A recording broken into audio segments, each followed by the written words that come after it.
Selamat bertemu kembali bersama dengan channel Agus Surbagi. Kesempatan ini kita akan melanjutkan pembelajaran kita masih tentang struktur tumbuhan dan pembelajaran lanjutan tentang teknologi yang terinspirasi dari struktur tumbuhan. Bagian yang ketiga. Kita akan lihat teknologi yang terinspirasi dari struktur tumbuhan yang kelima, yaitu lapisan pelindung dan pengilap pada daun talas atau keladi.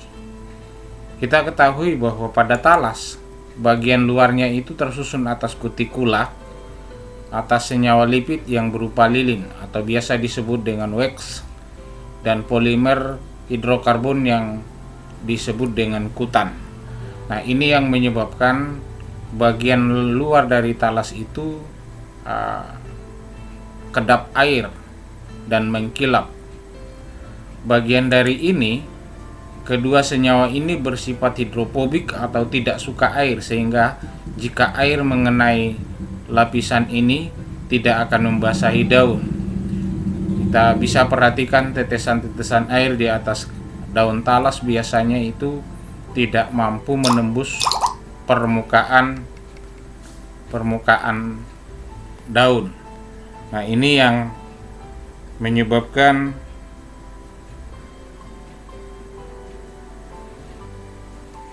kedap air.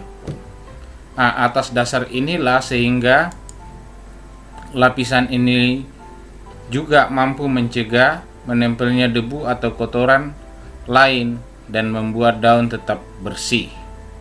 Nah, ini yang menginspirasi, bagian ini yang menginspirasi teknik pengecatan pada misalnya pada mobil, sehingga lapisan-lapisan pengecatan pada mobil itu biasanya mampu mencegah menempelnya debu atau kotoran dan tetap bersih.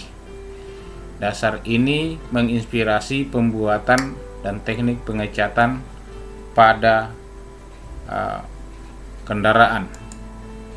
Itu yang kelima. Yang keenam adalah model kulit durian menginspirasi model atap. Salah satu gedung yang terinspirasi dari model kulit durian ini seperti ini. Nah, ini adalah gedung teater yang ada di Singapura. Gedung Esplanade Theater di Singapura yang dibuat karena terinspirasi dari struktur kulit durian. Ini yang keenam. Jadi atapnya ini dibuat sedemikian rupa seperti struktur kulit durian ini. Jadi teknologi yang terinspirasi dari struktur tumbuhan. Yang keenam adalah model kulit durian ini dijadikan sebagai model atap salah satu gedung teater di Singapura. Yang ketujuh, akar tanaman bakau ini menginspirasi dasar menara.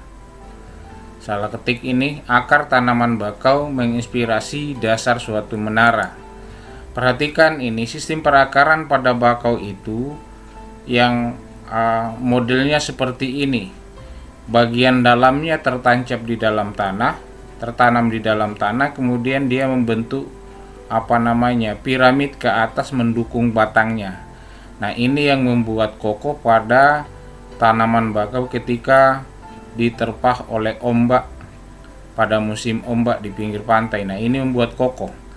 Nah, struktur ini menginspirasi dasar pembuatan menara termasuk menara Eiffel.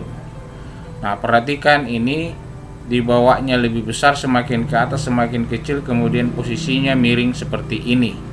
Nah, hal inilah dari struktur akar ini menginspirasi pembangunan dasar sebuah menara. Saya kira semua menara dibuat berdasarkan ini, tidak ada menara yang dari atas ke bawah itu ukurannya sama.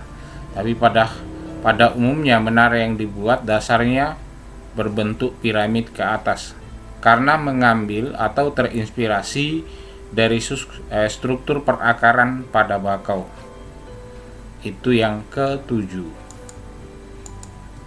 Yang keenam, model pondasi cakar ayam itu terinspirasi dari perakaran pohon kelapa. Orang yang menemukan pertama kali, Profesor Dr. Insinyur Sudijatmo, terinspirasi merancang dan menyusun besi-besi sebagai kerangka pondasi bangunan yang diberi nama cakar ayam. Nah, ini sebenarnya diambil dari situ, dari sistem perakaran pada kelapa yang model cakar ayam ini, sehingga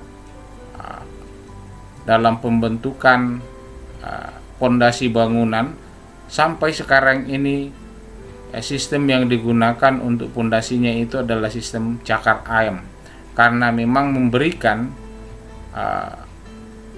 hasil yang bagus. Kekuatan dari sistem ini benar-benar dijamin karena strukturnya ini. Jadi awalnya itu terinspirasi dari struktur perakaran pada akar kelapa. Yang kesembilan, air mancur dan sumur bor terinspirasi dari silem atau pembuluh kayu. Pada saat kita berbicara tentang sistem pengangkutan pada tumbuhan dan alat pengangkutannya, salah satunya adalah silem atau pembuluh kayu. Naiknya air pada silem itu karena silem itu bersifat kapilaritas.